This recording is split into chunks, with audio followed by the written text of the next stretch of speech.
All right, guys, we're here with another episode of Happy Hour Holidaze, where we cheers to entrepreneurship, life stories, and business. Today in studio, I'm your host every single week, Manny Fresh. We got Sean Fabre back there on the sticks. And today in studio, we got Caleb with DKC Lending, and he also does a very successful podcast as well. So what was the podcast name? How to make money with hard money. How to make money with hard money. Yeah. So we're loving it, man. Appreciate you coming in. So give us a little background on Caleb, from... We could go right into background. Because I know you got, I love you already because cheers let's get a little for the saludo, soccer. Saludo. Let's start right. You guys got me. I love soccer and so does David, So, soccer is, definitely part of my life since I was 5 or 6. So tell me a little bit about the childhood and, what made you into who you are today. And where'd you grow up? Yeah, so originally from Queens, New York, Richmond Hill. Moved as most with immigrant family. Yeah. As most immigrants do, they migrate from the city and the boroughs all to Long Island when they can. So I moved out to Oceanside in my younger years, and I was born and raised there. Well, not born and raised there, but raised there in Long Island. Got the great experience of Long Island. I don't know if many people know much about it. Long Island is that rich, dog. It's rich. It's the top 1% of the country. Yeah. Right? It's one of those places. So when you deal with that, and I don't come from the top 1% family. So dealing with that, it was very eye-opening, and I learned a lot of lessons the hard way in New York, but I love every second of it. It was the best teacher in the world. But started in Long Island, New York, playing soccer. Went to Oceanside High School. If anybody knows about Long Island high schools, they're top in the country for public, not private. But my school, when I was going there, was like 50th in the country for a public school. So it was a really great education. And really outgoing like how we are. Yeah, I know. I was going to say, you make it in New York, you make it anywhere, but you can tell, man. Yeah. Everybody who comes from New York and we talk to them, man, you can tell that you translate these people in any single city, and they're going to be top 1%. Yeah, and I agree with it because because of the hustle and bustle and the way that it's like you're almost the way you talk and you handle yourself. It's almost like you're an entrepreneur hustler already. You have to have a surviving mentality and a growth mindset to really survive in New York and to make anything of yourself. So watching my parents, and also the great teacher was my friends and their parents. So I got to view many different family sets. Some of my family friends were, entrepreneurs. They had their own businesses and they were taking the train every day to their factories and trying to make things work in their businesses. And like my parents, my dad was an architect.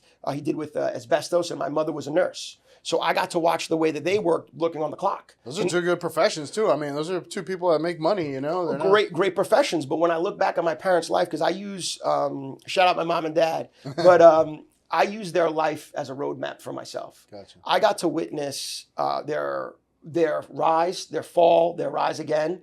And in this time, including with other family members when I was growing up in Long Island, I got to learn so much, About business. About business and about life, right? Because business, when you're a true entrepreneur, business and life are the same, right? My work is my lifestyle. This is who I am.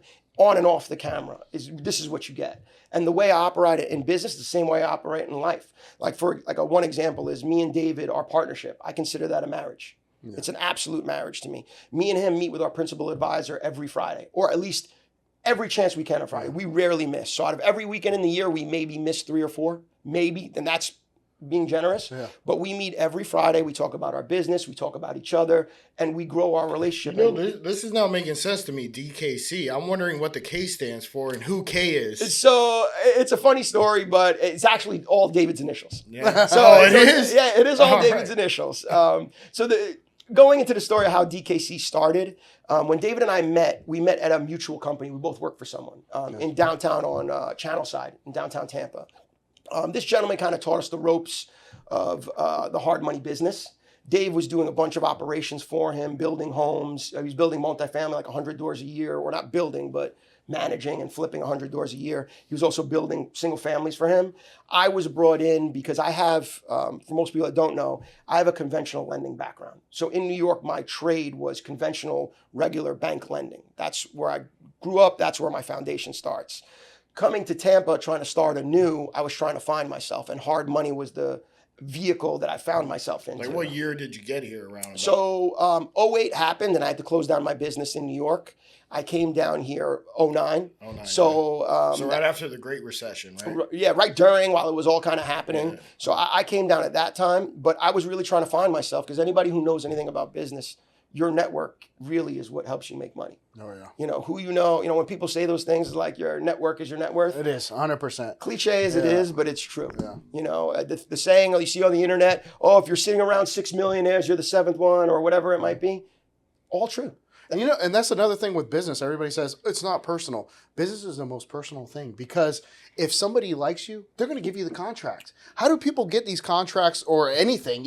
When it comes to business, if you have a good relationship with the client and they like you, they're going to give you the business. Yep. So I don't give a shit what anybody says where it's, no, this is just business. No, business is personal because that's when it comes net worth.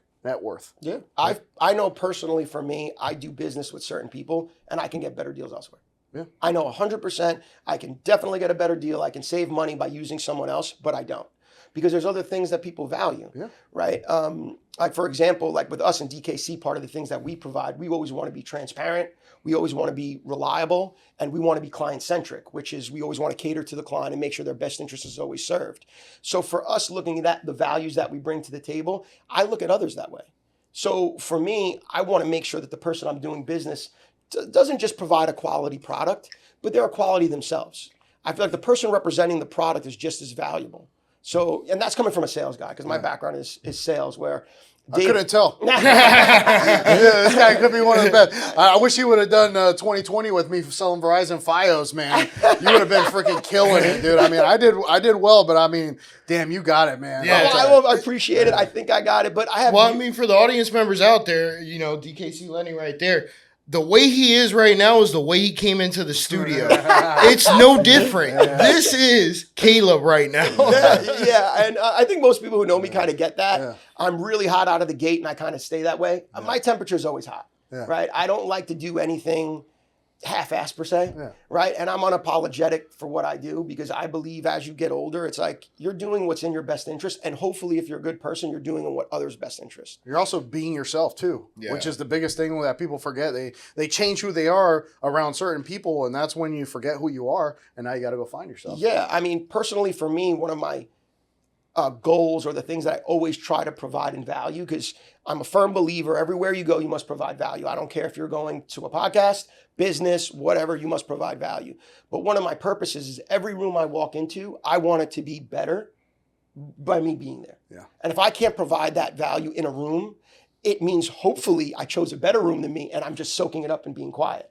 Hopefully. But if whatever room I'm into, I don't care if it's education. I don't care if it's energy and just enthusiasm and positivity. Whatever it is I'm going to bring to this room, but I'm bringing something. And I believe in that. And I believe everyone should. Did you bring that into your soccer playing career? Because you played D1. Yes. So and I got to know which position. A center midfield, so center a general. Midfield. Damn, dog, just like you. Yeah. So I was. They called me general. In high school. They called me I was a general. Like that. Which that's high school? It was. Oceanside High School. Oh, okay, yeah. Yeah. So my youth going into soccer, played in Long Island. So Long Island Select, New York ODP, Empire State Team, all those type of things. And my main club were two clubs. I had Oceanside United and Hoda. Those are my two. And Hoda I got in a little bit later, but like all the, the better guys kind of gravitated to the team and kind of went there later on in our careers. But yeah, center midfielder, was always out there barking instructions, talking to my team. I wasn't the greatest goal scorer, but talking about delivering the ball on a platter, that was my job. My job was to make sure the guy who was scoring, gave him the best chance to score that goal. Hell yeah. Did you play at ULI? No, I did not. No. So I went to Hartwick College. I went up there and I was, recruited to go play there in my later years. But going into my story, as I went up there, I had personal family problems. Things I don't really go into too much detail of. And we don't have to. No, it's not about the detail, but kind of just talk about it is. So when I was born in Queens, I was born poor. Like most, immigrant family from Trinidad and Colombia. That's how it kind of started. But then my parents did well. They made investments. They did things. They monetized themselves and did it like anybody else would. Try to make themselves the best they can be. They got a little form of wealth. They moved out to Long Island, as the story always goes. But in that journey, as they grew, they made mistakes. Investments went bad. Things go bad. You're not on top all the time. Yeah. So, but it happened right at my 11th to senior year in high school, like it all started going down. Yeah. And then right when I went to my freshman year in college, it all collapsed. So I'm going into my college years knowing my whole life's falling apart. So I had to make decisions inside of there where it was like, and at the time when I was going, for most people, I don't care what my age, I'm 42, so for most people don't know, I may not look it or whatever, but I'm 42. At my time, soccer players are making 15 grand a year. Yeah, they weren't making shit. Shit. Bro. MLS wasn't doing nothing. You know, unless you played overseas. Right. That So, was it. and we had all foreign players at Hartwick. It was great. Jimmy Lennox, the coach, great guy. But the thing is like, I'm looking at it, my family's complaining about, certain tuitions, everything. It's just a mess. I have 4 brothers, and well, 4 of us total, but 2 brothers and a sister. I'm going through all these things. There's so much on the line. I'm the oldest boy. And we're taught as immigrants, we take care. Like, that's our job, And I take that extremely serious. When it comes to my family, I'm the one. My mom and dad are older now. I take care of my brothers, my sisters, their kids, everyone. I don't ask, I just tell. And I do. And I show by my results. That's just the way that I grew up, and that's all that I know. So in that turmoil that I started to get, when I was a freshman in college, I had to kind of drop out and start anew. But it was the changing of my life, because that's when I found real estate and mortgages. So I'll shout out a couple of people as I talk about my journey. But my friend TJ Thompson, who's a very successful guy out of Jupiter now, doing a bunch of different things, but he's the one who brought me to mortgages. And have any of you guys seen the movie Boiler Room? I know it's a little old. Yeah, with Ben Affleck. Ben Affleck, yeah. The stockbroker one, yeah. So in that time, that's the time I was in. And that was real. Most people would be like, oh, it's a movie, it was fake. Real as a friggin' heart attack. At that time, all my buddies were either stockbrokers or mortgage brokers. That's what you did. And my grandfather always told me, he was like, Caleb, pick your poison. It's stocks or real estate. What are you going to do? And my good friend, TJ at the time, was there, kind of infused. I jumped right in head feet. And it was scary. I went right from the soccer field, going right there, not knowing what to do, but knowing I had to make a lot of money fast. Yeah. So it was a tough transition. So how old are you? Like probably 20? You said 42. No, well, I'm 42 now. No. At the time. At the time, the time, I was 19 going into 20. I was 20 years old. And then you decided to get your, your lending license? So it wasn't even like that back in those days. Really? So it was a real boiler room. I was working in, shout out 666 Old Country Road in Long Island. Damn, 666? Old Country Road, man, dog. Yeah. So it just so happens to be the first place my parents bought their first home out of. The same place they had the closing. But in the basement, the company was called Fidelity Borrowing. It was me and 100 or 150 guys banging the phones. Those cold calls going, hey, you need to refinance your mortgage? You want to do that? That's where I began. I was making 200 to 300 calls a day. I did that too. And I was working for some guy who, I was saying to be my friend, but really didn't care about me, just wanted my leads. Yep. And I was just, trying to find my way. But the cool part was I met guys on the same journey. And when I met the guys that were on the same journey, we just kind of believed in each other and kind of hustled with each other and helped each other grow. But to make a long story short, I grew from one guy in a group to all of a sudden being a guy that could sell better than most, which I believe my soccer skills and training transitioned to help me. And then I developed a team. And then I met my future partner, which ended up being kind of my mentor. His name was David Steele. I met him down in that basement. And, and I grew to the point that, at one point we had our own DBA of another branch of a license. We had a bunch of guys working for us, and we were slinging mortgages, making a boatload of money. Bro, really young. I swear you've quoted Les Brown twice already. Do you know who Les Brown is? No. Oh, shit. No. He's a motivational speaker, but he was who we used to You said better listen than to. most. I mean, that's straight from Les Brown. You said one other thing where I'm like, bro, is this guy listening to Les Brown? Oh, maybe I'm not. He's a great motivational speaker. Good. He's the reason why Fabre Frameworks even started. Well, that's good. Well, yeah. Shout out to him, and I like him already. I'll make sure and read some of the stuff for him. But going back to where I was, and we grew the DBA, started doing business, and at a young age, making hundreds and hundreds of thousands of dollars a month. Like, it was crazy. Yeah. And when you go down to the parking lot where we were, you're talking kids from the age of 20 to 27. You name it. Any car was out there. We were leasing cars, Lambos, Mercedes, going crazy. Investing any money? And I'll bring you to that. Investing, nothing. Or very limited. Believing in things that were so not true and so jaded by what was told to us as the reality of life. So blowing money. Oh my God, blowing money like crazy, going to every restaurant, tabs of, 10,000 a night, 20,000 a night, doing things like that, traveling all across the country.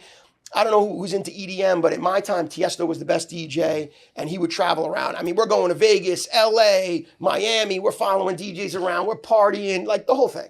It's crazy. And it was a really great time in life, but totally short-sighted. Not having someone really next to you to understand and show you what it's like to respect money and respect the art of why you're doing what you're doing. Until you met David Steele. David Steele kind of taught me. So he come from a real impoverished background, and he, from 12 years old, was a hustler his whole life. And I got to watch him rise and fall too. And he got to teach me. He used to tell me this quote all the time. He'd be like, Caleb, how you feel today? I'm like, happy. He's like, all right. And then the days I come inside, Caleb, how you feel today? I'd be like, sad. And I'd be like, well, guess what? Doesn't matter if you're happy, sad, the bill guy after you, or you're living on top of the world. Get your ass up and go to work. Life will get better. Let's fucking always go. Show up and Let's do it. fucking go, dog. And he was always like that with me. And so young, I'm like, damn, I'm a bitch. You think I'm doing big things? Let me get at it. So I was always on that. And then translate what soccer did for me. That's why I believe in sports so much. And I'm heavy on sports. Yeah. Is soccer taught me two of the things that I needed the most. One, how to communicate and lead. It's important. I know everyone kind of focuses so much on who you are as an individual and being the best version of yourself, because I truly believe you need to be the best version of yourself to lead others. But I know guys who are monsters individually. Monsters. They can do just about it, but they couldn't lead a team. No one will follow them. They can't get people together. So their multiplication, and if anybody knows what it means, your team multiplies your efforts, right? So for me, I know if I don't have a team, I'm never going to be able to create anything worthwhile in this world. So team to me is extremely important, and to my partner, Dave. So going back to what I was saying is he taught me all those things to show up, show out, and always give my best effort on my best day or on my worst day. So I truly believe into that. But going into David Steele and what happened was I started becoming the guy, I don't know who really remembers this, when Florida condo conversions were hot. So developers would come down and buy apartment complexes, 200, 300, 400 units, and they would convert the apartments to actually condos. They were garden-style Florida places, and people would convert them to condos. They'd put all the luxury in them, and then they would sell them. I tripped and fell on a really beautiful thing where I met a developer through a good friend of mine, Vinny Pappalardo. He actually met the developer, and we all decided to be the in-house lenders to selling all these complexes. So these people would come in and try to buy 200, 300 units, whatever they might be, and then we became the preferred person providing the lending. So we started stationing ourselves in all these places, and we're like, great, we're doing 100 mortgages a month. So it's like crazy. And we did all that till the market crashed in 08. Like everybody else, everyone has the story. You showed up on 08, chains on your door, everything's gone. You don't know what to do. And I give that, as most people think about doomsday, I think about as my saving grace. That was probably the best thing that ever happened in my life, because it forced me to change all the bad habits that I had and all the misconceptions that I thought were valuable and wealthy and everything in between. So what happened to me at that point is Florida. I was going back and forth from Florida, like I was saying about the deals I was doing, and I was traveling every 2 weeks no matter what with my friend Vinny. But when that happened in 08, I had to reinvent myself. I had no college degree. I'm a high school graduate. I have my soccer pedigree, and I have my experience. That's all I got. I come down to Florida because, like most guys, I met a girl in Miami, which is big booty Latina. Actually, no. I'm a sucker for blonde hair and blue eyes for whatever reason. I don't know why, but that's kind of my thing. But I met her in Miami at, what was the club at that time? Club Space? No, Club Space was the after party. But yes, Club Mansion was the time. It was Mansion at that time. But met her there. We were always dating. She lived in Clearwater. Company shut down. I need to reinvent myself. I shoot myself to Clearwater. I close up shop and I just go. I go down there looking like a real schmuck, barely $1 in my pocket. I go from making all this money, everything's gone. Yeah. So all the cash flow, everything's there. I own a house I own my house in New York. I have some investments, limited investments, but I got a short sale. I'm facing foreclosure. Everything. I'm in like the pits and the dumps. So I have to learn from my own self and to others how to short sell my house, how to salvage my house, how to salvage my investments. And I did. Yeah. Some of them I had to let go some, I had to salvage others. And thank God for my friends and family who bared with me in the time. But my credit went to crap. Lost everything, really. And I was really down to my last dime, going back to living wild and not really understanding what I should And be that's doing. a big ego hit, right? Oh, massive. Once you're on top of the world and to go straight back down to rock bottom. Dude, I hate to say some of these things, but they're just true. Yeah. When I tell you I was 25 years old, sitting with $50,000 in chips in Vegas, hanging out, just blowing money, that was life. Yeah. And I thought that was all real. Wolf of Wall Street, baby. Yup. Yeah. Some of the stuff you were saying, Wolf of Wall Street, too. That's what Boiler Room was before Wolf of Wolf Wall of Wall Street Street. came out. It was true, and all my guys that were with me understood what it was. But now transitioning to where I went to Florida is like I met her, we got married. You know, I tried to establish a life, but I got nowhere to go. Real estate sucks.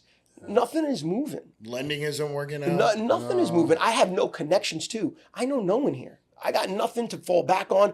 I come down here. I don't work for a very long time, years. I'm coming down here sitting on my money, and I'll keep shouting people out. My mom, God bless her soul. The entire time I was making money in New York, she was writing checks out of my checking account. But putting it into an account. Holding it for me. Holding it. Yeah, Not yeah. telling me nothing. This is my mom's a... Bro, you gotta thank her like crazy, bro. My mom is my idol, and everything that she has in life, like when she comes to me, she always trying to like repay me for stuff. And I'm like, Mom, you've been retired. You are retired. You'll never work again. You'll never have to worry about a dime.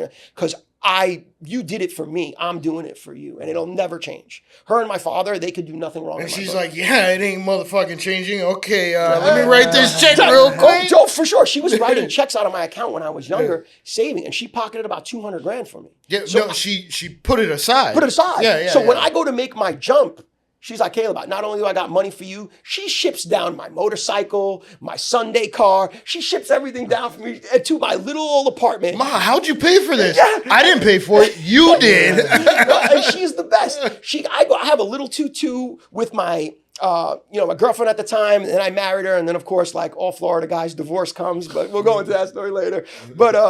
But go down there, I get this frigging car, just all of a sudden all my stuff starts dropping out. People think I must be like a drug dealer because I got all this high-end stuff coming in, dropped off in this little duplex-sided apartment. But I start trying to find my life in Tampa. I meet some really good guys, and but the biggest problem I ran into was I ran out of money. I ran out of money and I had nowhere to go. So You weren't blowing it at this time anymore. I wasn't right? blowing it at this time anymore, but I was learning the concept of what it is really not to have as an adult. Like when I was younger, not having money, you don't know. Yeah. Right? Your parents protect you. You're sheltered. You don't know. But when you become an adult and you don't have money and the repo man's on you, it's a big friggin' difference. You start to really value things in a total different light. So I got the repo man on me. I got backdoor bills. I'm dealing with my short sales, my foreclosures, everything, and I'm managing all of it. It was the biggest lesson I had in life. So, And then when we get back Yeah. with Happy Hour Holidays, we'll know what Caleb's lesson was. Make sure you like, comment, and subscribe. And we appreciate all the fans out there listening to our podcast. We just want you to go out there and make your dreams come true. We'll be right back. No, Cuba. Everybody be like, Cuba, what are you doing here? You should be playing baseball. So I'd be like, yeah. But I mean, I wasn't the fastest guy, but I had. No, he was a great. I was great, like yeah. you. I had slow as passes, shit. and then I had the shot from the outside of the 18. Plus, he had the brick wall behind him. Yeah. I was center deep. But it was my favorite, man. I started at 5 or 6 years old, our first playing, and then it was only 1 year I played recreational, and then the coaches were like, hey, I want that guy on my team. And my dad's like, no, I don't want to put him in travel ball. So then they did 1 more year in recreational, and then I scored too many goals, and they're like, okay, we're going to put him in competitive. And then they put me in competitive, and then it was just like, I went and tried out for Clearwater, Blackwatch, but then I ended up at HCU because my dad's like, I'm not driving the fucking Blackwatch. I'm not driving the Clearwater. Of course. He's like, what's going to be the most, you got your brother playing soccer, you got your sister playing soccer. Yeah. We got to do something that works for the family. But he wanted me to go out there, and I really wanted to play for Blackwatch because at that time Blackwatch was physical, and I was like, And you fit good in there. I fit really good in there Because you were finesse. Yeah, And you were good physical, well, too. I was a big guy, so I mean, center mid. It was like, hey man, this is the team I wanted to play for, and the coach loved me. He was like, man, You knew what you wanted to. I really wanted to, but I did it for my family because I was like, HCU's right around the corner, and I was just like, it is what it is. But I also tried out for strictly soccer too, man. I had some good choices, but at the end of the day, we did what was best for the family and the route on Saturday. Come on, let's start it Let's go off. to it. All right, guys. I All right, don't know guys. where we left off. but We left off. What was it? I don't know. I could jump into DKC. Okay, all that yeah, stuff, yeah. No, we left off at My mom, maybe? Yeah, it was your the when she mom, was- yeah. and then once Oh you yeah, got you down moved to here, Florida, and Yeah, then you moved in with your girlfriend. Yeah, and then my mom gave me the money, and I was off and running. Yeah, so But we're good. All right, guys, we're back with Happy Hour Holidays. Caleb's got a fucking Netflix story here, and we're just like pretty much tuning in here. It's so great, man. So we're at the point where now you're in Clearwater. You moved in with that girl. Yeah. You got shit getting drop shipped like you're fucking a drug dealer. And now you're like, damn, thank you, Mom, for put aside, all that money for me. So Yeah. now I got at least a base, right? Right. So she gives me a base, and so what do? I pay my rent for the year. I go right away, like I want a my smart rent thing, covered. right? I cover some of my bills, make sure my platform is there, and I start beginning to understand what's life like as an entrepreneur with experience. But at that time, I think I'm 27, 28 at that time. So don't really have the degrees like most people think they need. And I don't have any of that, and I'm starting my life. So what do I do in a town? I don't know anybody, and I'm just pure fresh. you find a blonde woman with Well, blue eyes, and then you smash out and live with her. Yeah, my ex-wife will love me for this. She's a beautiful girl, and she fit that bill. She definitely fit that bill. So what did I do? I hung out at the best places. I went to nice restaurants. I rubbed my elbows with the right people and started building stuff. But that backfired on me, but it didn't get me where I needed to go because eventually I ran out of money and I had It's to pricey, right? Yeah. To rub elbows with those kind of people. I ran out of money, and when I ran out of money, I had to get my first job.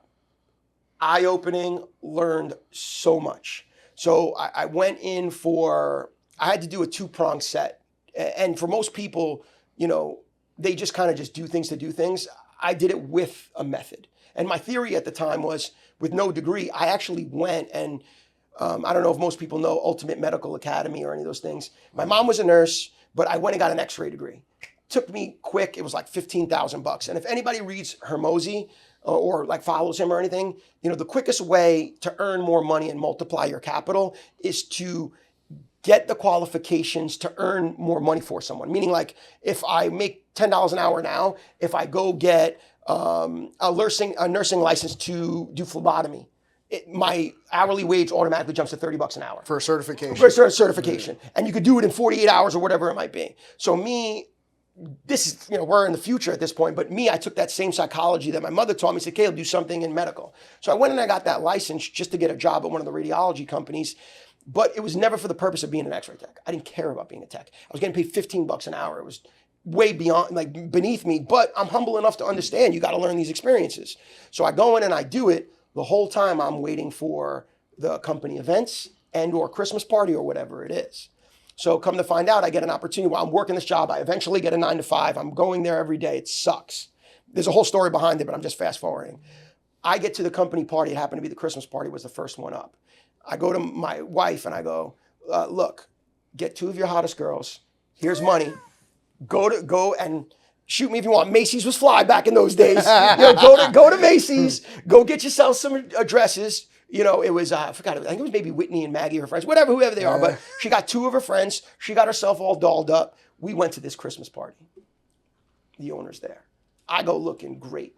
He's looking at me. He's like, who the hell is this guy with these girls? He's walking around. I'm dancing. I'm doing my thing. I'm buying drinks at the bar. And he's just like, Who is this guy? what the hell is going on here? And then I go, oh no, I'm one of your x-ray techs at this location. He goes, what? He goes, hold on. So he pulls me to the side, he starts talking to me. And we're at the bar. I'm like, girls, do your thing, just sit at the bar. And he's like, and we talk about UFC because I'm a big fight fan. Yeah. I'm big into UFC. So he liked it at the time too. He's like, look, this is my company party. He's like, you're friggin' awesome. I don't know what you're doing in x-ray tech. He's like, I'm going to offer you a job right now. Let's get out of this car and let's go watch the UFC fights down the corner. Because it was like a wing house at the time, right down in Palm Harbor. Yeah. We shoot down there. We're drinking, hanging out, whatever. Kind of, maybe not, whatever. We get pulled over on the way up. I'm speeding. It's me and him. We're drinking, we're hanging out. He's like, his face drops. And I won't say his name, even though I appreciate you very much. You helped me out a lot in life. He looks at me like, Caleb, we going to jail.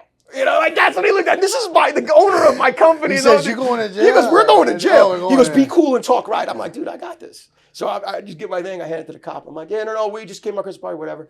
Long story short, he lets us go. He goes, go. So we go up there. We start drinking beers. We're hanging out watching UFC. Damn. We talk. He offers me a job right on the spot. He goes, look, I'm giving you a job. You're going to make 3 or 4 times what you're making now. Come to my house tomorrow. You're going to head marketing.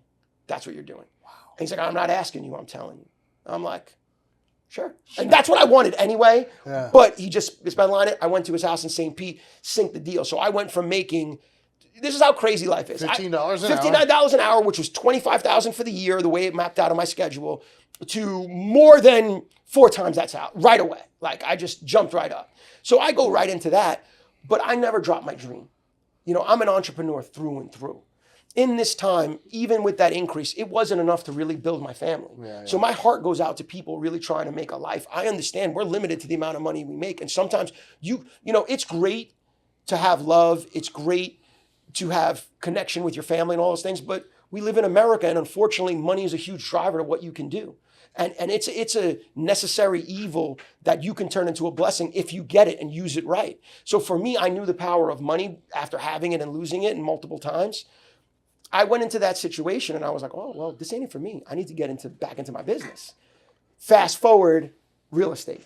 How long did you do that for, though? I did that For the head of marketing. for the head of, I was doing that many years, over 5 years. Oh, 5 years. But I was building my dream majority of the time. Yeah. So when I got into it, I went right into building my network. So I would wake up at that time. I mean, I know I'm not super physically fit. My partner's going to hate me because I don't go to the gym with them every morning like they do. But I would wake up at 5:30 in the morning. I would get ready. I met a gentleman in Tampa who wanted me to build I don't really want to call his name out, but I met him, and that's where I met David, my partner today. We met there at this company, and we both vibe, but I was going to the gym with him in the morning.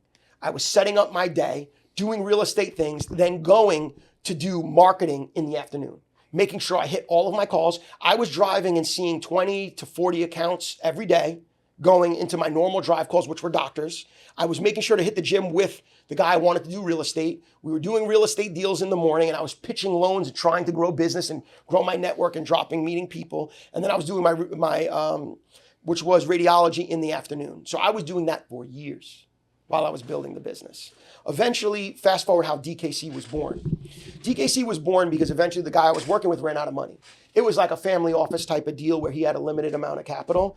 And David and me got along very well. We were like brothers all the time. And we just had a really great partnership. And I saw, I mean, it's limited to my experience, but I will challenge anybody to be as good of an operator as my partner. My partner is one of the best operators there is, period. Is he your age? Huh? Is he your age? No, he's 10 years younger than me. And I'll challenge Younger? 10 years younger than me. Good for He's, Dave. Yeah, I just think he just turned 33 and I'm 42. So Damn, good for him, bro. That's awesome. He's a stud. But going into him, I met him at that time. We run out of money. He has no more money for me to lend. My income is capped. And like I said, I'm an entrepreneur. You try to put a ceiling on me, I'm busting through it. I'm finding a way past it. I don't give a damn. I'm figuring out how to really make money. So he runs out of money. I'm forced to branch. I'm trying to find guys who will believe in me. I'm trying to find people who will invest in me. And I kind of paved the way for David and I, because we kind of had an understanding before I even left. So were you looking for capital investors into TKC? Because when I ran out of money with that company, now I don't have money. And now I've developed a network that wants deals. So now I got deal flow, but no money. And now I don't own my own company. I don't have infrastructure for people tangibly to look at and say, oh, I'm going to give DKC $1 million and I'm going to do this with them. And I have none of that. So I go out there with a person I'll call out because I respect him very much, Robert Cezanne. Yeah. But he gave me that money and the jump start. So I wrote a bunch of mortgages. I tried to manage them. I did a piss poor job managing them. And then David at the same time was figuring out his exit too, because he had caps and an own situation going on there as well.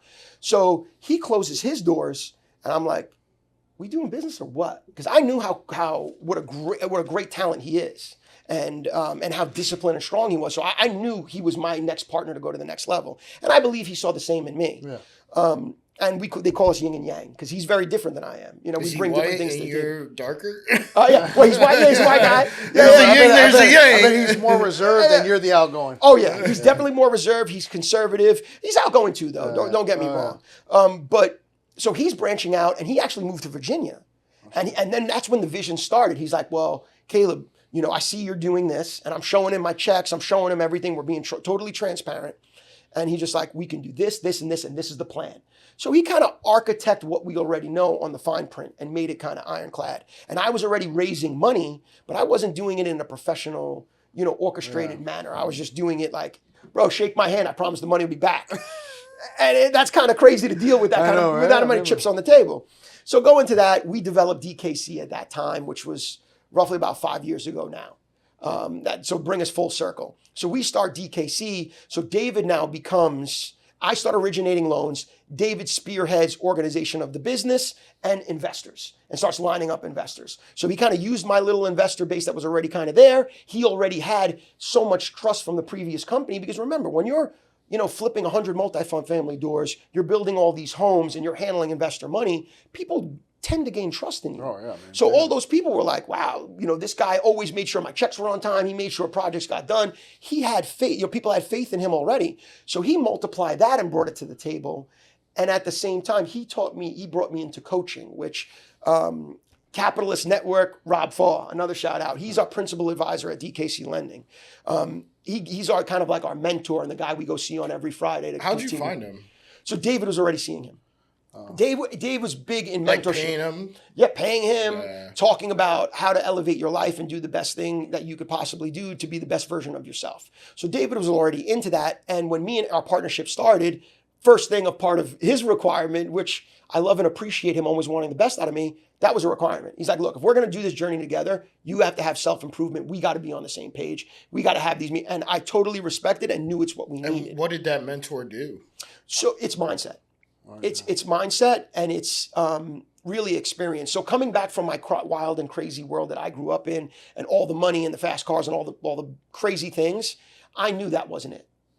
So going into this next venture, which was probably my third venture at the time, it had to be more structured, organized, like you are an athlete. We're very big in being routine. Corporate athlete. Yeah. Corporate athlete is huge with us. And look, I'm not super huge into physical fitness. I had my time, and it's not like the biggest thing on my radar, but I do my workouts. I still, run. I mean, if anybody ever heard what a masogi is something you do every year to just test that you have the ability to do it. It's like drop down and give me 100 push-ups. Can you do it? Yeah. I always do little things like that to test, make sure my physical abilities are there. But going into what a mentor that Rob Falk did for us is he gave us structure. He gave us the ability to look for further education. He gave us connections to rooms for investors and a little bit more credibility, because we're young guys. Yeah. We're young guys asking for millions of dollars, with not a proven track record of what we did kind of individually, but nothing together. So you're asking people for these large amounts of money without this proven track record. I mean, I know if I'm on the other side, I'm like, screw you. I'm not giving you my money. What if you lose it? Nevertheless, people broke through. I raised money with a couple of my people. David brought money to the table. We start slinging hard money loans. And for anybody who doesn't know what hard money loans are, it's an asset-based loan without the qualifications of what normal bank lending is. With short-term loan amount. Short-term bridge financing, typically 12 months, 24 months, that sort of lending. But no credit for us at DKC. I can't speak for everybody, but DKC lending is no credit, no appraisal, no tax returns. Interest-only payments? Interest-only payments, short-term bridge. So that's the type of financing that we're providing. So it's all asset-based. So the type of clientele we're going for are for builders, fix and flip clients, realtors, mortgage brokers who have clients are doing this. People, just investor-based lending, what we call commercial lending. So we developed DKC, and it was, I'd like to say it was kind of gradual, but it was meteoric. Yeah. Like it was just a meteoric rise. Yeah, it's only been 5 years. Right. But take this into account. This is what I try to explain to people. I'm 23 years of lending experience. David, in his operations and lending with the other company, is just a little bit over a decade. Yeah. So we're not really 5 years of business. We're a multitude of all of that. We're 30 plus years of experience. Well, DKC is, but a combined experience of 33 years. Yeah, a lot. Mm-hmm. A lot. Mm-hmm. Well, let's say if you go from the person looking for a loan to the person that wants to invest in DKC, are you guys actively looking for investors? Absolutely. What's the minimum investment amount? So our typical amount is... And returns? So we give our clients about 10% return is kind of our standard of where, but we like to determine, the deal really determines it. Because we have a variety of deals. So they don't just like say, hey, I don't know if you said the minimum amount. $250,000. $250,000? It's so kind of $250,000, you're going to get $25,000 a year? Yep, 25. Yep, at minimum? At minimum. Yeah. So, with that said, we give these investors the opportunity to invest in tangible assets. So like the stock market, you invest and your stock goes zero. What do you have? You got nothing. Which I'm a firm believer, learned my lesson there. I had 401ks. I had all of that. '08 happened. I lost all of it. I still have some shares, but it's like very minimal crap. Yeah. But learned my lesson. So I knew in this next venture, I wanted tangible assets. So talking to an investor like, hey, the worst case scenario is we foreclose, we take the property. You have a rental property versus, an interest paying dividend. You can always pay. You can always sell it too. You can always sell it. So there's always, it doesn't always work out like that. And we're learning because I like to tell everybody it's a tough market now. Oh, hell yeah. And everyone I think is feeling it. It's fucking really tough. So is there a floor where the client could lose the entirety of the investment? Let's say if the real estate market takes a crap.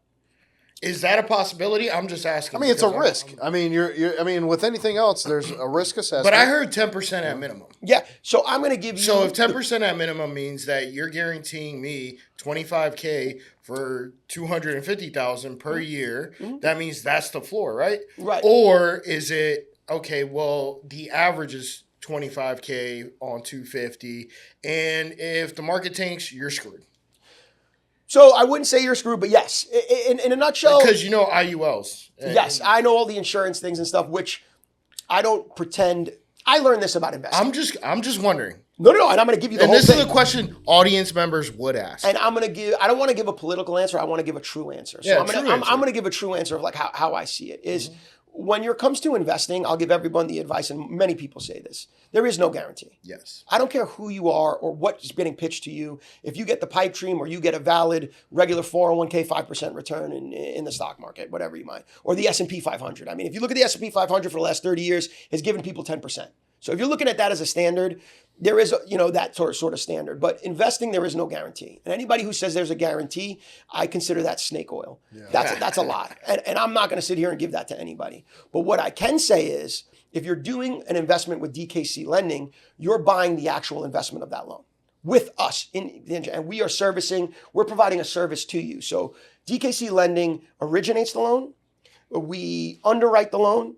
We service the loan, and we can assist, depending on the person, assist with your exit or just the satisfaction of the mortgage. We walk with you from the A to Z. And it's important to understand that, especially in hard money lending, because there's a lot of other lenders that are out there that say they do things along that, but they don't. Is that from a client standpoint or from an investor standpoint? It sounded like more from a client standpoint. So we do both. So we try to keep the standard mirrored on both sides. So from an investor standpoint, if you invest with us, we will manage the loan with servicing. So we'll collect the payments for you. We'll make sure the insurances are paid. We'll make sure the project is moving along accordingly like the borrower has indicated. So we're protecting your investment there and managing it. If for whatever reason there is a foreclosure, we have a whole foreclosure protocol. I won't go into the details, but we manage the money as if it's our own. Yeah. And we go into there, if there's foreclosure needed, we have already our paid and on-call attorney firm, PHL firm, who handles all our foreclosure defense, and we hop right into it. And for most people who don't understand what a foreclosure looks like in hard money lending, day 31, if you don't make your payment, it's day 31. You own it now. No, I don't own it. We're starting foreclosure. We're gonna give you a demand letter on the day 15, but on day 31, we're having that conversation with you like it's foreclosure time. Understand that's coming. With us, not everybody. I like to make this because most people have the misconception that hard money lending is like the loan sharks. You ever see like the old Italian guys back in the day? Hey, in the mob movies, I break your legs. You do that money over here. All that. People have that misconception all the time. And I've been kind of kicking around the idea to do kind of like skits, because you know how like the babies are like what it is? I was going to do a baby face like an old Italian and talk like that when I'm like pitching mortgages to kind of like see how people go with it, but that's for another story. That's actually not a bad idea, dude. I was thinking about that. So if anyone takes it, you took it from me. So I go into that, but we protect our investor money like that. We have our foreclosure defense protocols that we go through with our attorney firms, and we attack because we believe in contracts. Right? It took me a long time in my life in business to understand that contracts matter, which in essence, when you go back in the day, your word matters. I respect men who keep their word. And I know in this life, when you're building business, it's hard to keep your word when there's other people around. Yeah. But there's also an understanding that like, look, if you give me your word about certain things, you'll be a man, A handshake. You give me your handshake. I'm the old school way like that. Handshake is what I feel constitute a contract. It's a contract, and technically, I believe It is. Don't quote me, ChatGPT, whatever you There want. has to be consideration, acknowledgement, and then a decision. A verbal contract is, you can do that in Florida, I believe. Not every state, but that's the. But nevertheless, people should read their contracts, because in business, it ain't nothing personal. Your contract stands. Everything else is for the birds. What people promise you, all the other BS. That's why the quality of the contracts is huge. You know, a lot of people will go to, you know, Rocket Lawyer or something like that. Wait. No. And that being true, you know, you got to stand by these contracts. Yeah, you do. You got to be a man of your word. You know how many times, because I've been throwing shout outs everywhere. I'm not going to do that anymore. But you know how many times I've done a deal and it just didn't work out, but I gave my word and I went right in my pocket and I gave the person my word and I gave him my money because I gave my word. Right. And that matters, you know. And but in this day of business, anybody watching, read your contracts. Yep. Don't be the naive person that just wants the money at the end of the rainbow, sees that this is a vehicle to get you there, misses all the fine print, signs the contract just to get what they want. That's not how life works, because life, especially in real estate, crap happens. Deals happen. You rip down a wall. You need more money for a supporting beam. Something happens. So working with your lenders and having people who are willing to navigate the obstacles with you is massive. And for me, that's where DKC, some of our values go into. And I know we have a shorter podcast, but I can go into this. No. And I want people to see this. We're going to do another segment. Okay, we can do another segment. And then with that being said, let me stop you right there. Real quick shout out to Steve Fantetti, Fantetti Legal, and also Ben Stronzel, FHSS. In downtown Tampa. I don't know what all the motherfucking acronyms stand for. Too many people down there. But we'll be right back. Like, comment, and subscribe. Hit that notification button. That way you can be notified every time a Happy Hour Holidays podcast gets dropped. Shout out to DKC Lending, and we'll be right back. All right, guys, we're back with Happy Hour Holidays, and Caleb's been a wealth of knowledge here, man. He has taught us so much in such little time. So we were kind of talking about investing off camera, and we were talking about, hey, what's the best way to utilize your money? And right now, the state of real estate, fix and flips aren't really the way. So, right. I mean, what else are you looking at right now as far as investment? I mean, obviously, you still want to make money on hard money. So what are people doing now? Or how did you do it? Oh, yeah, how did you do it? That's a better way to say it, because I usually direct it that way. I kind of let people know what I do, because there's no... You know, I'm not the arbiter of truth. I'm not the person that tells. I'm not God, right? Yeah. Everyone has their own way. You said outside guru. Yeah, guru. Yeah, I'm not some guru that's going to tell you. Hey, how to invest in Tesla at 150. Yeah, you're going to make this much money. Yeah. No, each individual is its own source of energy, and your own individual, right? What works for you doesn't work for me or mine. You know, I'm a firm believer, and I'm not crapping on any gurus. I'm not crapping on people's routines. I'm not saying any of that. What I would say is, I don't believe a lot of those things. I know what works for me and what I practically do every day. So what I would say is this. When it comes to investing, I play in my sandbox. If I have knowledge of it, and I know, and I've done the research and time, I will invest in it. Investing for me started going back to my crazy days when I was blowing money and having money. I didn't understand the value of money. When I actually got to the next point with DKC and I actually had my second run at wealth, what I did was I stayed in my sandbox. I'm a lender. That's what I do. That's personally who I am. That's my identity as a person. So if I'm not going to buy my own mortgages and invest in my own company, I'm a fraud. Yeah. So the first thing I did was practice what I preach. Put my money where it belonged, which is in the product that I stand behind. So that was my first investment, was buying mortgages. Obviously, I've invested in real estate throughout my life, but in this next run with DKC, I wanted to be all about what I was doing. When you say buying mortgages, what do you mean by that? So just like I would go to an investor and asking for money, or because we're not a fund. I actually want to put a disclaimer. We're not a fund at all. Everything is a participation agreement with us where they invest in the actual deal. So I was an investor in my own business. What they call is bootstrapping. So when people own a business and you invest your own money, that's when you bootstrap to grow the business, whether it's via marketing or buying some of the deals that you're trying to get investors for. So myself and my partner, we've bootstrapped our business where we bet on ourselves. We understand who we are, and we believe that we're going to be the best at what we do. So we took our money that we were earning and invested it back in our company. So for me personally, in my personal investments, I buy mortgages. We also have a development company where I'm not going to label myself as a developer because I don't know what it is to manage the subcontractors to that degree like my partners do, but I knew I wanted to be in development. So what was the best way to be in development without making the mistakes myself was to partnering with the right people. Our development partner, Mike Jones, he goes out there, he helps builds our home that we all... Not the Mike Jones. Oh, yeah, Mike Jones. We get it every time. So for me, on my personal investments, I invest in my mortgages. We have a development manager in Mike who he brings projects to us. We sit together collectively as a unit. We decide what we're going to invest into it, and we put our money up, and then I become a partner in these deals, and I go for my equity. Also, too, on the side with my family, because I'm a big family guy, and family means everything to me. I buy houses with my brothers, and I make sure that I have a personal rental portfolio that I manage myself. I don't necessarily mess with the stocks and stuff, because back in '08 when all that happened and I was believing in the dream and everything that was, I invested money and I got nothing out of it. So I just don't do that sort of stuff. So for me, I think for people, when it comes to investing, I think you need to prioritize yourself, understand who you are as an individual, and maximize who you are. When it comes to lending, I may not be the best lender, as most people say, but in my eyes, I've perfected my craft and I'm the best at what I do, and I pour everything into it, and I maximize the amount of money I can earn as my identity as a lender. Now that I have capital, I create strategic partnerships because I believe, like the guru said, you got to have this many ways of cash flow. You have to be, this version of this vehicle of money, this vehicle of money. That's not true, because you can't be the greatest, at least in my opinion. Let me say that. In my opinion, that's not true, because you can't be the greatest at everything. You just can't. No. And I'll say this, I lost money on an Amazon store. I put 35 grand up for an Amazon store, and the guy took me to the cleaners. Why?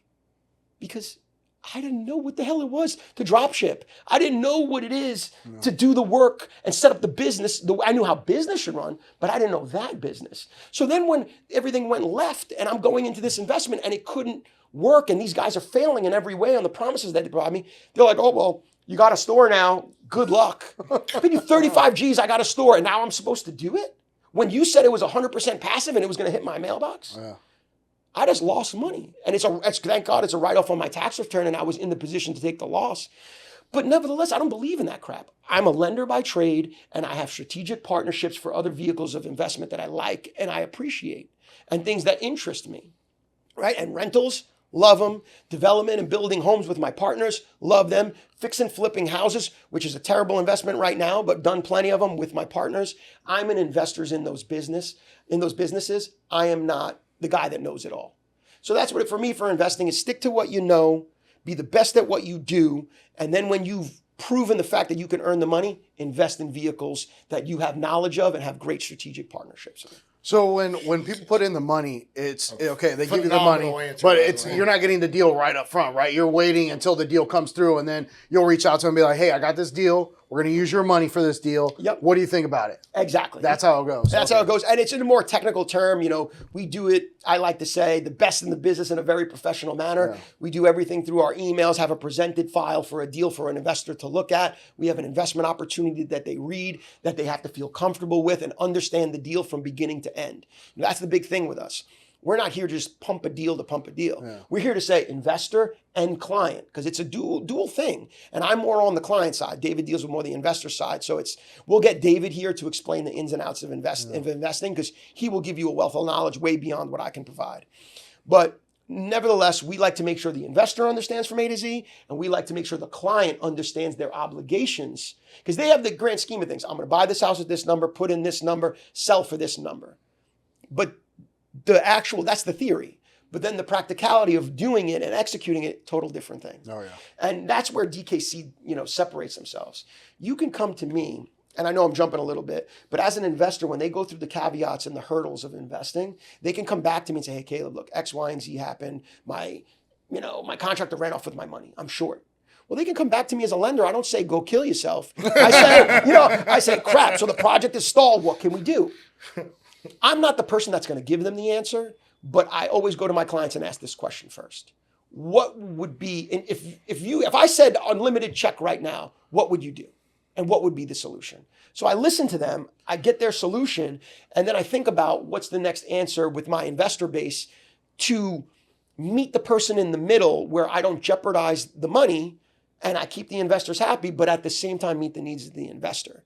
And I think that's what DKC does better than, arguably most other lenders, is we have a great marriage between investor and clients, and we understand what the needs are between both. And we, like what I was saying, between the values of transparency, super transparent.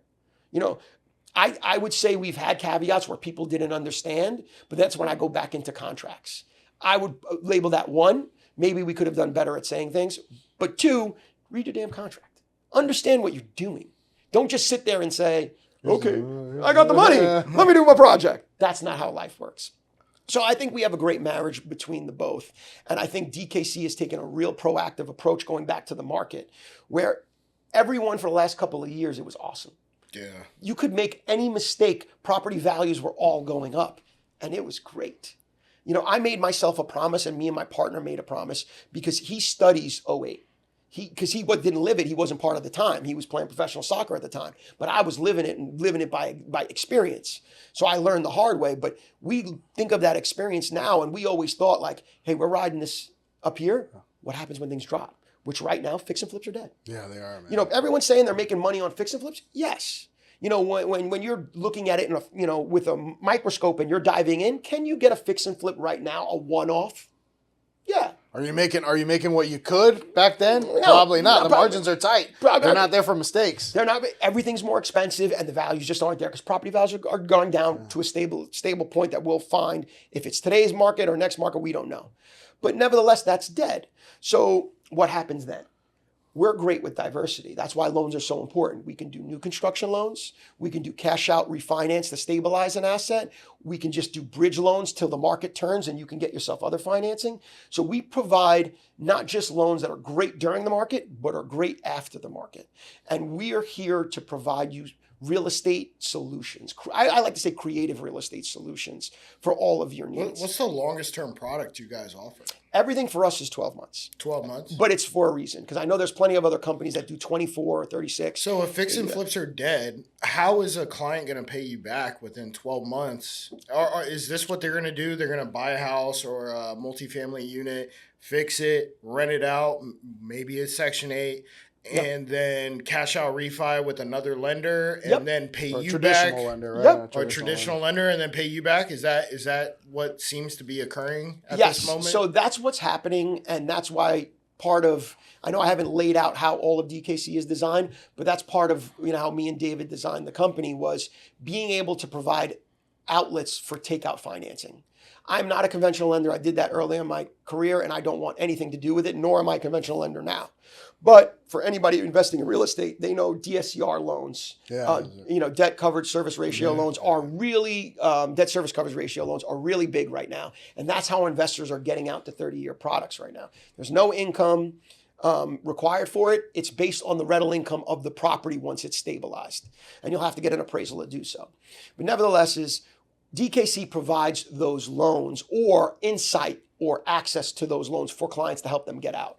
And it's not that we need money or want to collect fees or want to provide that. We just want to know that as the challenges for the client happen and the market gets hard, where it's like, hey, I know you're about to finish, but in 3 or 4 months, if you can't sell because the prices, we just did another evaluation of your property, you bought it for 100, you put 50 grand into it, you're expecting 200, prices just aren't there. You're probably going to get 170. After real estate commissions, you're probably going to walk away with 150. You're breaking even or losing money. So you want to hold it. Are you in position to hold it? Yes, Caleb, I'm in position. I'll put down a little bit more. I'll get a DSCR loan.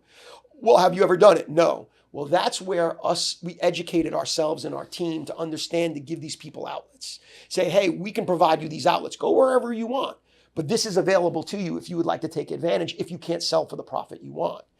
That's why I think in companies, why DKC is so powerful, because we provide a full scope of solutions for people. It's not just, hey, I give you hard money, whether you live or die, doesn't matter to me. Yeah. And I'll take your property and I'll make it profitable for me because I gave you a loan 30 or 50% under what you paid. So I'm good, but you're not. Besides being a lender, you're a strategic partner.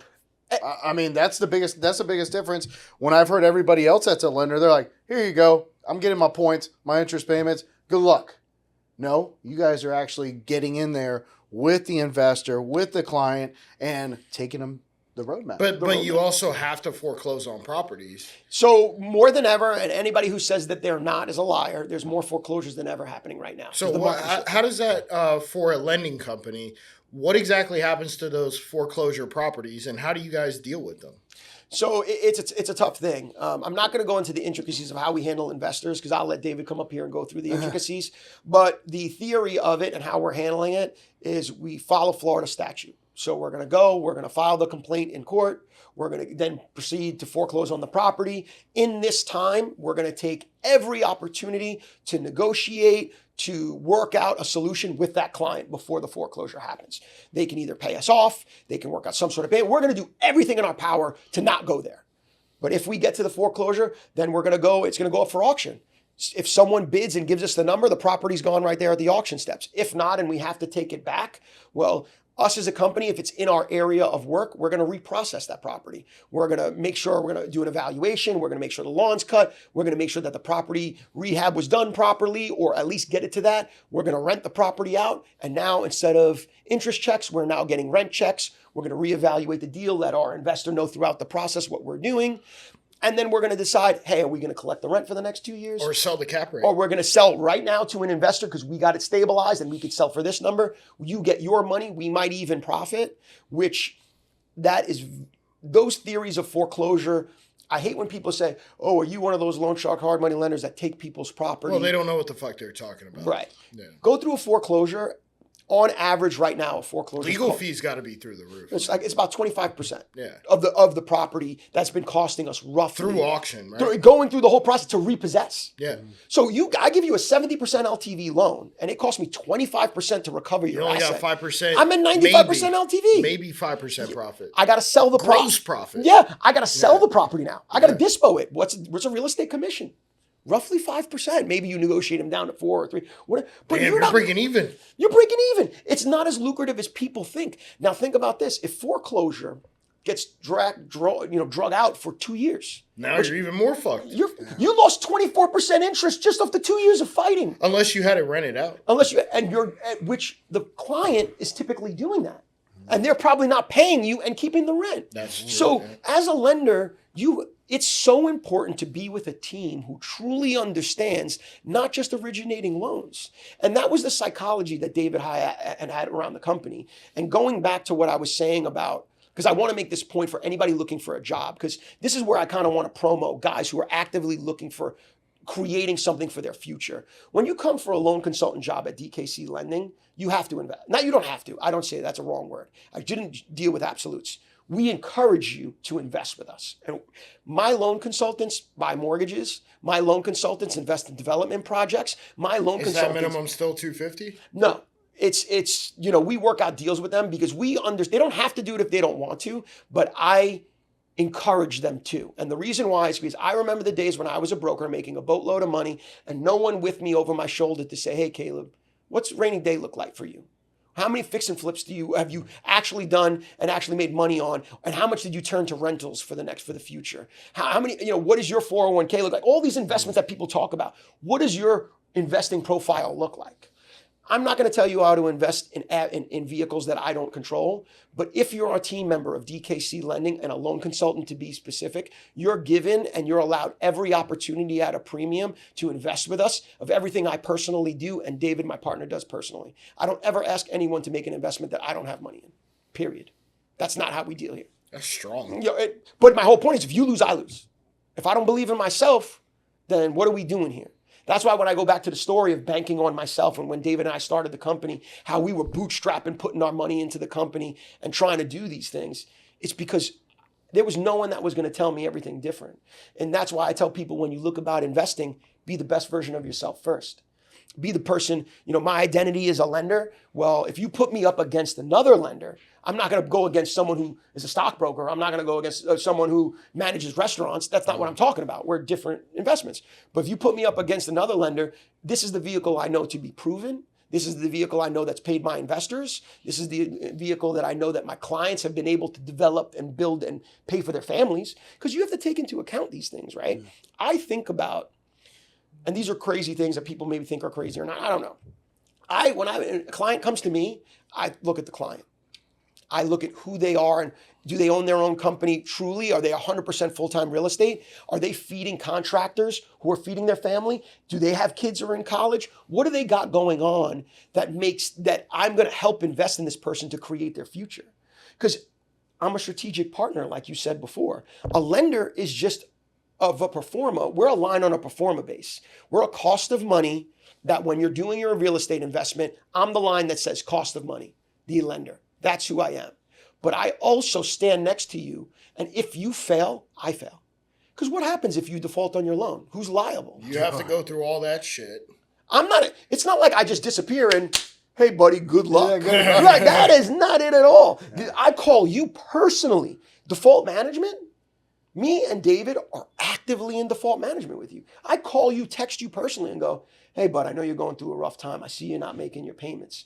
What can we do to help you in this investment and help your family? I'm sure it's probably a difficult time for you. And look, sometimes these guys are so scared they won't call me back. Sometimes they make this assumption and thing in their head like I'm out there to kill them. And they go, oh, this guy's going to take my property. Not the truth at all. I'm a lender. I collect interest checks. That's all I want. Talk to me. Deal with me. You know, and I'm going into like the darker side because the market is in a tougher space. So there's more of this than ever. And by more of this, I don't mean like 100% of people. You know, you're talking 10% of what's going on. You're not talking the mass majority. But those 10% are people too, and they deserve assistance and help. So DKC provides default mitigation for our investors and provides default mitigation solutions for the client as well. For individuals that are looking to become mortgage consultants for DKC, what are the prerequisites that you guys require? We have no licensing prerequisites because for most that don't know or know, there's no licenses required for being a hard money lender. Yeah. But for us, it's value-based and hustle. If you're a guy that's going to show up every day, you're going to be a sponge. And you're going to not fight me and always sudden have an excuse or a contradictory thing to say to me because you think you know better than me, which there's plenty of people in this world that are smarter than me, but you're coming into my house and my rules. Take it in, be a sponge, learn what we're doing because I failed many of times to get the education that I have and the expertise that I have today. And if you like it, continue to grow with me. That's all I ask. If not, get the fuck out. And if not, yeah, get the fuck out. And we move out. Yeah, we move on. No hurt feelings here. So we're winding down. How can people find DKC Lending? You guys are on socials. I know you guys are on Instagram. I know you guys got a website. Shout it all out. Let's So we're at dkclending.com. That's our website. Go there anytime. But DKC Lending on Instagram, DKC Lending on Facebook. How to Make Money with Hard Money is our podcast. So for you guys, we'll definitely have you on there. For anybody out there that has a great story that wants to come on, whatever, we love to collaborate. I would say with DKC Lending, we are a collaborative group. We're a growth mindset group. We always want to grow with people, and we want to have the success stories with you. We are your partner. We're not your competitor. We're not your enemy. We're here to grow with you and create the stable life and the American dream. Because if you win, we win. That's the God's honest truth. And I know we're down to the wire. There's so much more. Hey, we got to shout out Barbara real quick. Yes. Oh, I want to say that. I mean, because she made the connection right there. Yep. So Barbara Brown and Associates, a phenomenal attorney firm. I can tell you, my brother learned under her tutelage. My brother's an attorney. He's on his own now. You don't get the plug today, Kyle. Barbara does. But Barbara Brown at Brown and Associates, she has done a bunch of our title work. She has helped us in large portfolio transactions. I'm talking hundreds of doors. I can say this with a fact. I've done over 100 door package of sale, acquisition, and disposition with Barbara Brown. You are a stellar attorney. You have the ability to make mountains move. So, and she's a cool ass person. Oh, she's cool. She got experience. She's really cool. You wouldn't even expect Barbara to be who Barbara is, but Barbara. Shout out Barbara. Yeah, I got to shout you out. I've already met her like twice. So I define her as a Southern belle with a bite. There you go. She got a little bit of grit on there, and she has the brains to back it up. And an attorney at that. Oh, yeah, and a trusted attorney that I trust personally. And also associated with the Suncoast Tampa Association of Realtors. Shout out Quan, the VP of Strategic Partnerships with Star. we're actually going to see you tomorrow. But yeah, this has been a Caleb, good episode. what else do you have to tell the young people out there if they're trying to hustle and bustle? Like, what kind of motivation can you give them? Just a little snippet real quick of somebody who's trying to come up. You know, I'm just trying to come up a little bit. No, the come up is believe in yourself, right? You know, everyone try to block out the social media, believe in yourself. If you have something that's worked in your life and you love it, it's what you want to go for it. Because what happens is people believe they want something, they don't go for it, they don't give it their all, and then they end up being stuck on the 9-to-5 job, which I was on that train too, and they never fight for your dreams. Fight for your dreams as soon as possible. You don't need a college degree. You don't need to wait for all the qualifications. Start right away. I don't care if you're 12. I don't care if you're 8. I don't care if you're 25. Go do it, and do it now. There's no like day like the present right this moment. Go after it. That's we what could have made a couple motivational videos. Damn, yeah, I know. That was fantastic. When we're here for Brave Framework Studios with another episode of Happy Hour Holidays with Caleb, man, it's been freaking fantastic. Oh, baby. my man. And Sean. And Sean. Oh, yeah, Sean Jesus back fucking there. Christ, Oh, bro. shit. All right, peace.